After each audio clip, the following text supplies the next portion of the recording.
झांसी के मऊरानीपुर में सुखनई नदी पर कच्ची शराब, अवैध खनन को रोकने, कानून व्यवस्था को सुधारने व अतिक्रमण सहित तमाम समस्याओं को लेकर क्षेत्रीय विधायक डॉक्टर रश्मि आर्य ने स्थानीय प्रशासन व पुलिस अधिकारियों के साथ समीक्षा बैठक की।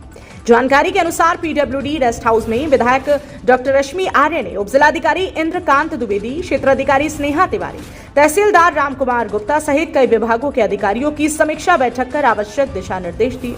इस मौके पर विधायक डॉक्टर रश्मि आर्य अपने फुल तेवर में दिखाई दी। उन्होंने स्थानीय प्रशासन व पुलिस अधिकारियों से अपनी कार्यशैली में सुधार करने को कहा। उन्होंने घाटों में हो रहे अवैध खनन करने वालों पर सख्त कार्रवाई करने को कहा। साथ ही सुखनई नदी के घाटों पर बिक रही कच्ची शराब व मछली बाजार में फैले अतिक्रमण को शीघ्र हटाने के निर्देश देते हुए पुलिस अधिकारियों को निर्देश दिए कि जो भी पीड़ित पुलिस के पास आए उसे तुरंत न्याय मिलना चाहिए और उसे न्याय के लिए भटकना न पड़े। उनके साथ अच्छा व्यवहार करें। राजस्व विभाग के अधिकारियों द्वारा किसानों को बेवजह परेशान न किया जाए। जमीनों पर अवैध कब्जों पर शीघ्र कार्यवाही की जाए। राजस्व अधिकारियों द्वारा काफी समय से खतबंदी के मामले का निस्तारण नहीं कर रहे, जिससे किसान परेशान हो रहे हैं।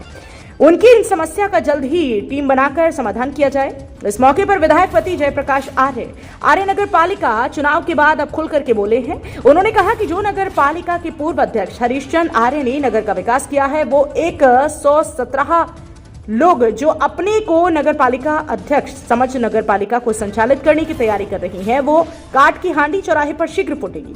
चुनाव में हार जीत लगी रहती है, ये जनता का जनादेश है, इसे स्वीकार करते हैं। लेकिन ये चुनाव दो लोगों के बीच आमने सामने हुआ, जहां एक पहलवान को हराने के लिए सारे दलों के व सारे विरोधियों को एक साथ लड़ना पड़ा। इसके बाद भी नगरवासियों ने पूरा सहयोग दिया। इस मौके पर अशोक सिंह ताई, महेंद्र पाठक, हरचरण चौकरिया, रानीपुर नगर पंचायत अध्यक्ष प्रतिनिधि मीना भज्जू खरका, कटेरा नगर पंचायत अध्यक्ष धनीराम डवरिया, संजू सोनी, कुलदीप नायक, देवेंद्र चतुर्वेदी, मानवेंद्र सिंह धवाकर, महेंद्र रावत, संतोष सेठ, मोनू भदौरिया आदि सहित उपस्थित रहे।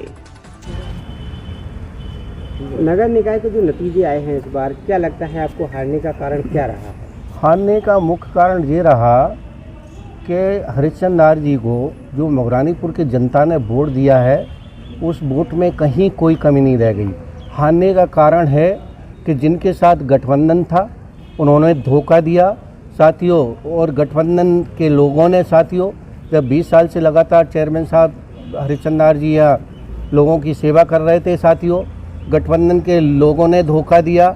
बीएसपी को साथ में किया, समाजवादी पार्टी को साथ में किया, और तमाम जो 20 साल के जो राजनीतिक विरोधी थी एक मंच पे आके साथियों एक, और अगर तीसरे प्रत्याशी को अगर 1000 भी वोट कोई पार्टी पा लेती साथियों, तो निश्चित ही हरीशचंद्र आर्य को कोई हराने वाला नहीं था साथियों। वो तो क्या हुआ कि 2 पे 2 चुनाव हुआ, एक पे एक पहलवान 2 में लड़ाई होती है, और एक के साथ अगर अकेला खड़ा रह जाए और एक के साथ 10 पहलवान अगर खड़े हो जाए तो एक पहलवान को किसी तरह शिकस्त दे ही देंगे, झूठ से, फरेब से, तमाम चीज़ों से।